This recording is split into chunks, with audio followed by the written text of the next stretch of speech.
Namaskar viewers, hello and welcome to Sansad TV. I am Tina Jha, you're watching Perspective. India is an indispensable partner for peace and stability in the Indo-Pacific, and no country should use force or coercion in trying to drive their territorial claims. Japanese Prime Minister Fumio Kishida said this on Monday after unveiling his plan for a free and open Indo-Pacific region. Currently on a two-day visit to India, the Japanese Prime Minister was delivering the 41st Sapru House lecture, where he asserted that Tokyo will collaborate closely with New Delhi in contributing to stability in the South Asian region. Earlier in the day, he held wide-ranging talks with Prime Minister Narendra Modi on further strengthening the India-Japan special strategic and global partnership. So how are we advancing this partnership? Also, how can there be more convergence between India's presidency of G20 and Japan's presidency of the G7 in helping address various global problems? All this and much more in perspective today with distinguished panelists who are joining us virtually on the program today. I'm pleased to welcome Professor Shrabani Roy Chaudhary, Center for East Asian Studies, Jawaharlal Nehru University, former Ambassador Mr. Prabhu Dayal, Professor Rajiv Shaw, Director, India-Japan Laboratory, Keio University, Japan, and Mr. Bharat Joshi, Chairman, Joshi Konoike, Transport and Infra. Thank you to all my guests for joining me on this edition of Perspective. Professor Chaudhary, allow me to begin the program today with you. Just ahead of Prime Minister Kishida's visit, his free and open Indo-Pacific policy was something that became the biggest talking point. Today, the Japanese Prime Minister elaborated on his vision for a free and open Indo-Pacific, in which he goes on to describe India as an indispensable partner. What is the kind of trust and the new approach that you see in this vision being provided by the Japanese Prime Minister? Time and again during his talk, he positioned India as a principal, indispensable partner. I think that is the first takeaway that we have from his talk today. Right. Two, I think we must acknowledge that while Abe promoted free and open Indo-Pacific and made sure that most of the Quad countries at least had a policy in place, and also including ASEAN, Fumio Kishida today ensured that now would be an action-oriented approach towards the Indo-Pacific. What does he tell us today in his talk? He essentially ensures that the ASEAN centrality is maintained. He is going to promote it by investing Japan's investments through for coast guards as well as military equipments and equipments that are going to be civil but would have a military nuanced investments, which would then a certain amount of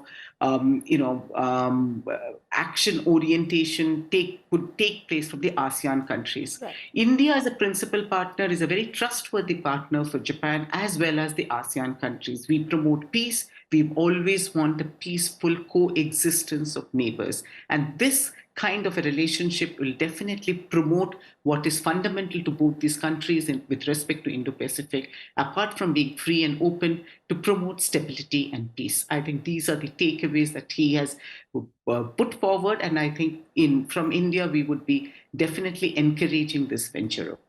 Right. Ambassador Dayal, in addition to an increasing assertive China and the common challenge for both India and Japan, this is the regional security perspective that was highlighted.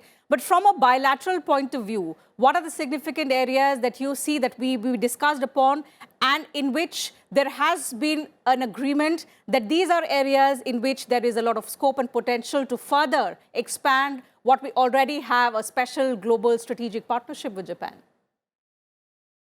Well, as I see it, the intense and extensive talks which are being held between the two sides, India and Japan, focus on three agendas. Firstly, there is the bilateral agenda for economic and security cooperation. Secondly, there is the regional Indo-Pacific security agenda within the Quad framework. And thirdly, there is a global agenda, which you highlighted during your introductory remarks, with Japan as the chair of the G7 and India as the chair of the G20. Now, as regards the bilateral agenda, it is expanding rapidly. I may recall that India-Japan relations were elevated to a global partnership in the year 2000, then to a strategic and global partnership in 2006, and then later to a special strategic and global partnership in 2014. That indicates the graph which is going upwards in the progress of the bilateral relationship. And as a panelist earlier mentioned, last year, Prime Minister Kishida had announced an investment of $5 trillion, which is about 3,00,000 crores in India. And today, in his remarks, he said that Japan will continue to invest in India's development story. And he highlighted that this will benefit India as well as Japan. Now, as regards the regional Indo-Pacific security agenda within the Quad framework, let me mention that it is quite significant that Prime Minister Kishida unveiled on Indian soil his plan for a free and open Indo-Pacific. And it is that this plan is aimed at countering China's growing influence in the region. Of course, China's territorial claims are a common challenge for both India and Japan. And finally, as regards the global agenda, it assumes great significance, as I pointed out, with Japan as the chair of G7 and India as the chair of the G20. And this is a great opportunity to work together on priorities of both sides for global good. Right. And this is something that Prime Minister Modi, also Professor Shaw, spoke about during his speech when the joint statement was being delivered. Despite India and Japan having divergent views on the current Russia-Ukraine war, the fact that both countries see it as an opportunity to converge on global challenges. As chair of the G20 and as chair of the G7, both of us have, huge responsibilities. We've spelled out priorities to each other. Now, we have to see how to take it forward. So how the convergence happens is something that we'll have to wait and watch, Professor Shaw. And how do you see that happen also? Will that be a challenge? Thank you very much. To me, I think for any two countries' relation based on three different types of relationship. One is the formal one, another one informal, and another one possibly the non-formal. The formal one, yes, the head of state's visit, and which my two previous esteemed panelists has already mentioned. But the informal and the non-formal one is possibly interrelated to this type of formal relationship. In Japan, what we see at least that, yes, in the government sector, definitely there is a very strong priority and very strong need to deepen this particular relationship. In the business sector, yes, the Japanese business sector are keen to have more intense relation with the Indian counterpart. But possibly the people-to-people connectivity is a place where possibly there are still lots of new areas to work. And especially what I would like to point out, maybe 2-3 things where especially the Japanese business potentials, what I see at least the future Japanese business potential, definitely one is the healthcare, education, energy, and different types of climate-related issues. And these are possibly some of the areas where different technology, the human resource exchange, and also human resource exchange from the both sides, and also which leads to a little bit larger perspective of what we call the digital connectivity between these two countries. So I personally see that this formal part is very strong. Informal part is getting stronger, but the non-formal part, which possibly I will come back a little bit later, which possibly there are still lots of scope to improve.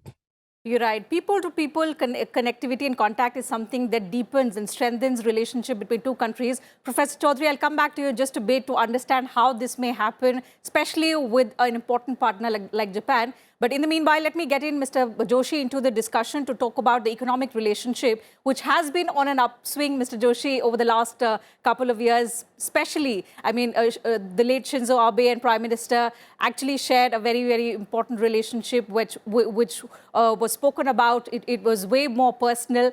But the fact that it also gave a fillip to the kind of economic relationship that both countries enjoyed over the years. Japan has been an important partner in India's development journey. But as both sides still feel there is immense scope and potential. So if we look at it that way, apart from the investment that Japan is making, the export, the volume of trade has increased between both sides, which are the areas in which we can still take this relationship forward? Is it the area of clean energy? Is it the area of futuristic technology? Where do you see untapped potential when it comes to India-Japan economic relationship? Well, thank you, Tina. And let me begin by acknowledging your comments about late Abe-san. And you have very correctly pointed out that his very special and deep relationship with Modi-ji on our side was in many ways just unique. And of course, his passing is undeniably a huge loss even to India. Having said that, Kishida, very much as we understand, follows in the same principles and the same philosophy that Abe-san followed, at least vis-a-vis India. So we have witnessed some continuity in that. And it's manifest in many ways. But on the economic side, when Kishida-san visited New Delhi last year, he made that very famous announcement about a new target of investing some 5 trillion yen, over 40 billion US, in just 5 years, both private and public sector jointly. So this is quite significant in itself. And as you've already mentioned, the potential is there, and each year it seems almost like the potential is ever expanding, ever deepening, and ever growing. And there was a time when you would think about economic partnership in terms of trade and investment. But now, especially with Japan, I think there is enormous potential to also look beyond just this, two-legged trade and investment relationship. And, there are many more facets emerging. For instance, the CRI, or the Supply Chains Resilience Initiative, in which also Australia is a part. And please bear in mind that just recently, during Holi, Prime Minister Albanese of Australia visited India. And they're, of course, as enthusiastic and as committed a friend of India's as is Japan in many ways. So I think that gives us, a lot of ideas on where the potential could go. Equally, technology and especially the digital economy might offer some clues to where we might take some parts of our engagement. Now, Japan is perhaps unique in that they're looking at DX, or digital transformation, at a national scale. And to this end, if I'm not mistaken, it's now Taro Kono-san who heads, what is equivalent of a ministry for this digital transformation. Now, India's prowess on the digital side is quite widely recognized. And just a few days ago, you would have followed what India and Singapore achieved by linking, UPI and the payments interface. So what you say is quite interesting, and let me take this to Ambassador Dayal. Ambassador, India today is witnessing a very interesting phase of transformation, be it in the area of physical infrastructure or digital infrastructure. It's something that a lot of countries are also talking about, they're acknowledging. The question to you is, we are all aware of how important Japan has been in helping India build its physical infrastructure across different cities. So with Japan, we have a very interesting collaboration, which is state to state, which is also city to city, and we see that kind of transformation in terms of physical infrastructure. But in terms of digital infrastructure, what is the collaboration that we have with Japan? I think the collaboration is increasing rapidly. And the sky is the limit. because the Japanese are specialists in a particular kind of technology, which is not available to most other countries. And that technology is being made available to India because of the special relationship which exists. Well, this is not the place for me where I will talk about any details in this regard, because surely that is something that the External Affairs Ministry would directly like to talk about. But all I can say is that there is a very clear commitment on the part of Japan, and that this commitment is being evidenced in a variety of ways. For instance, India and Japan had signed an agreement in December 2015 to build a bullet train between Mumbai and Ahmedabad. And that is an example of how Japanese higher level technology is being made available to India. If you recall, that was with a loan from Japan for about 12 billion pounds. And that most of this was coming to India at a very low interest rate. So Japanese technology is being provided to India. And I think that the situation looks pretty bright, because Prime Minister Kishida has himself said that he will ensure that the ties will continue to strengthen. And not just for India, Professor Chaudhary, he also adds that this collaboration, and Tokyo wants to collaborate very closely in the development of the entire South Asian region, something that India also keeps talking about. We are the first responder in the South Asian region. We have put neighbors first, and we also want, and in fact, we've made efforts to become the voice of the global South, countries that do not find representation at global platforms. So in a way, how do you see India as G20 president and Japan as G7 chair now converging to bring together the problems of the countries of the global South, all the developing countries who find no voice at the global platforms, but they are the most vulnerable and they are the worst sufferers when we talk about a majority of the global problems, right from climate change to supply chain crisis to the energy crisis? Let me step back a little. This relationship, which started on a binary mode, quickly went into a multilateral mode when you see the establishment of Quad, establishment of economic architecture in the Indo-Pacific regions like CPTPP, as well as RCEP. Of course, we are not a participant. But however, what is important for us to understand in this entire game of wanting to be, how this partnership will hereafter move, I think we call it beyond bilateralism today. That is, whatever we are engaging in today and the bilateral mode has to find more takers across the neighborhood, be it the South Asia, be it the Southeast Asia. What is importantly more or less available in matter of goodwill that both these countries have across these nations. We are already pretty well engaged in Bangladesh at the moment. Japan has a huge level of investments in form of infrastructure in Bangladesh. We are also participant in smaller projects in which we are providing both man and skill.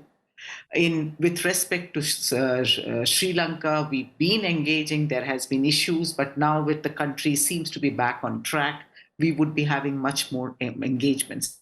Of course, the initial engagement in the Middle East hadn't gone off well for both Japan and India, but those were hiccups that always happens when you start something new with respect to two nations having different way of looking at things that often. But right now, I think what would happen in the near future is infrastructure and connectivity, in which India has gained a lot from Japan, is also been the time when India has learned a lot from Japan, because their skill in, for instance, with bullet train, there is a large number of manpower that has been trained to be enabling the bullet trains to run ultimately. And this enabled skill set would become the training force for any other country. So we are right now in a very well-matched position to take forward this bilateral cooperation into a beyond the bilateralism. And I think this is where the next level of engagements would grow. And this was quite evident when in this particular visit, as well as Japan's policy, the developmental policy of Japan clearly talks about a developmental agenda for G20. And India has become the voice of G20 because of its leadership. But let us not forget that in spite of the not having a leadership of G20, India has constructively been always invited to the G7 groups twice before, which essentially means that India has a say in the matter of the smaller states or smaller developing states. Japan has to follow the policy of developmental mode because it does not and cannot take into the the military way of engaging with countries because of its constitution, which restricts its end of military engagement. So it has to be the developmental model. India currently is positioned to help Japan because of the engagement that India has and India's position today in the world as the 5th largest economy. Right, and not just that, the advantage, Professor Shaw, to India's favor currently is our young workforce. And if you compare that to Japan's demography, there you have an aging population which, which can be filled by the Indian young working age group. Also, the fact that Indians who are working abroad in other countries also have been described as a more reliable, more hardworking set of people. Also, the reliance in the coming times as well on the IT sector, in which a lot of our youngsters specialize. So how do you see that collaboration, working to the benefit of both? And this perhaps will also take care of the people-to-people ties that you earlier spoke about. So more exchange, working relationships between countries of both people, which could work both ways? Professor Shaw? Thank you. Precisely, actually. Like, two areas where I find the Indian talent can contribute to Japan. One is the startup. As we know that India has the 3rd largest startup ecosystem in the world. Japan has startup, it is growing, but still compared to India, I think we can learn a lot from Indian startup ecosystem. And the Japanese startups, so far, they were mainly confined within Japan. But I think the Indian startup, their aspirations, especially to become the unicorns and to be the global face of Indian technology, I think the Indian startup can definitely contribute very significantly to the Japanese market. Another very specific area where I see lots of collaboration is feasible, which is these SME, small, medium enterprises. Like we see Japan, when we see from India, we see Japan as the country of all the big names like Toyota or Nissan or Mazda or Honda or Nikon or Canon. Right. But still, more than 90% of Japan's manufacturing sector is with the small, medium enterprises. And the same thing also in Japan, in case of India. So if we can have stronger collaboration among SMEs, small, medium enterprises, both from India side and from Japan side, I think that will be a very strong collaboration in the business sector. Other 2 or 3 sectors where I see quite a bit of strong involvement, and that is this non-formal sector, possibly tourism, food, then the movie and music, and also the sports sector. Like the tourism sector is one sector where, again, both the countries has huge potential and it has already started. The food sector is possibly still dormant, but there are immense scope. The Indian movies are gradually becoming popular. You will be surprised to know that the RRR got an 80 crore market in Japan over last 2 months. And another sector is the collaboration among the sports. And there possibly the young generations and the young talents of the both countries can actually collaborate. Right. So huge potential as far as, expanding India's soft power is concerned, as far as expanding people-to-people ties is concerned. Mr. Joshi, I'll take one last question from you, and this is again relating to the bilateral trade numbers, which total around $21 billion during 21-22. Is there also, and this is something that is spoken about in the case of India and Japan, particularly a lot of other countries also, that we need to diversify the export basket to Japan to focus on such products where benefits under CEPA are provided. What are the challenges that despite so many years of the CEPA with Japan, this has not happened because the need has been felt for the last couple of years, and the future potential of bilateral trade between India and Japan?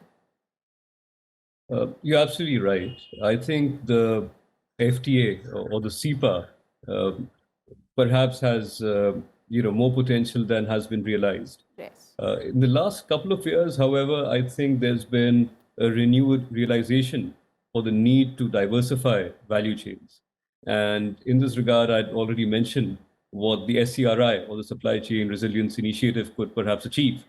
Also, since then, every year incrementally, we have new items or new commodities which are brought into CEPA or other arrangements. Food was already mentioned. And on the food side, of course, some fruits I'm aware have been allowed by both countries to their markets, and some more are, I think, in the process. On tourism, which was also mentioned, I'm aware of this initiative to connect the Himalayas with Mount Fuji. So, bilaterally, we need more, inbound, outbound tourism, for instance, students, education. I think there's a lot to be done there. But let's not forget the huge potential that can be achieved if we keep doing what we have been. And by this, I mean connectivity, both digital and physical. Right. And as connectivity improves and supply chains become more efficient, it will consequently lead to more trade between the two countries. And who knows, perhaps even using India's fantastic location as a transshipment hub for Japanese traders as well as manufacturers. Now, remember that there are, smaller companies like ourselves, and, with the Konoike family, we run a joint venture on the logistics side. So there's railways and other things. But also the, very big organizations have been in India forever, whether it's Marubeni, Mitsui, Mitsubishi, or so many others. And so Japanese companies, when they come to India, they remain in India. And again, just to borrow from what was said by an earlier speaker, that if the SMEs or the MSME sector is brought into the fold, I think that can really transform the nature and the depth of the relationship. So I'm extremely optimistic, and I think in some ways we are just barely scratching the surface.